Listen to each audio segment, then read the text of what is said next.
We run a pretty tight ship around here. We don't have a secretary or a custodian.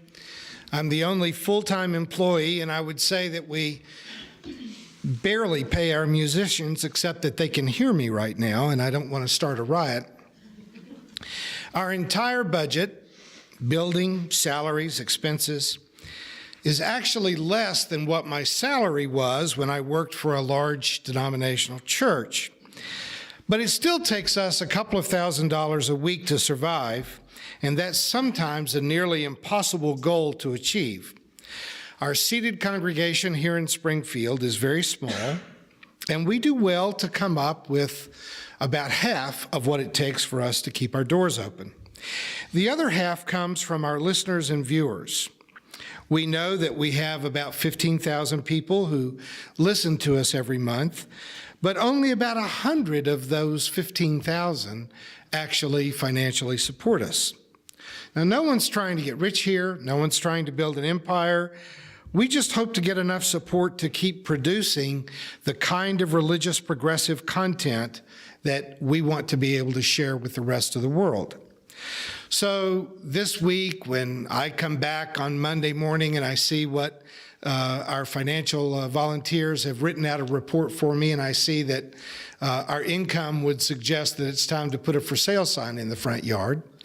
But then every day I go to the mailbox and there's $100 from Sylvia in California, $15 from Paul in Denver, $200 from Larry in Portland, $15 from Shane here in Springfield, $100 from Scott and Nicole in South Carolina, $50 from Dale in North Dakota.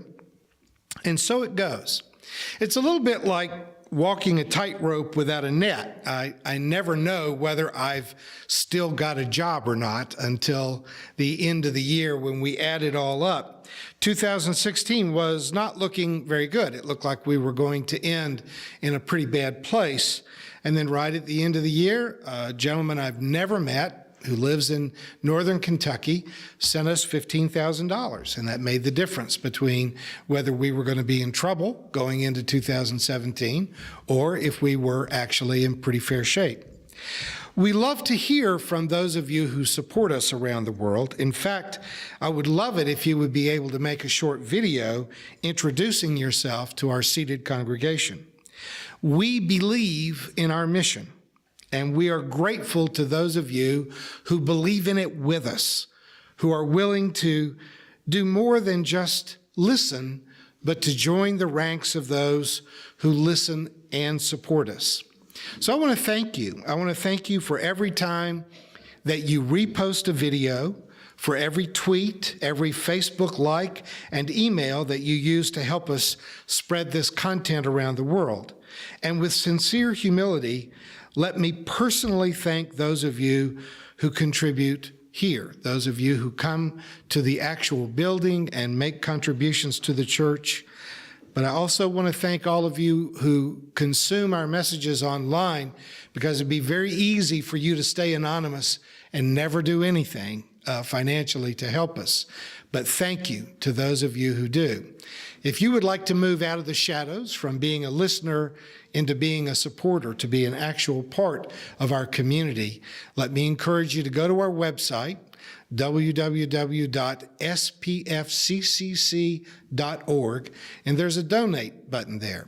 And for those of you that are aware of what goes on in the world, and you know that's a PayPal button, and you know that PayPal contributes to people like Donald Trump, and you'd like to not do that, you can mail us a check and support our United States Postal Service and not support PayPal. I'm all for you. But my treasurer here at the church tells me to never talk about that, because if you're giving to us on PayPal, we don't want you to stop. But we do want to encourage you to become a part of the community of progressive religious thinkers who want our message to continue. Our offering will now be received.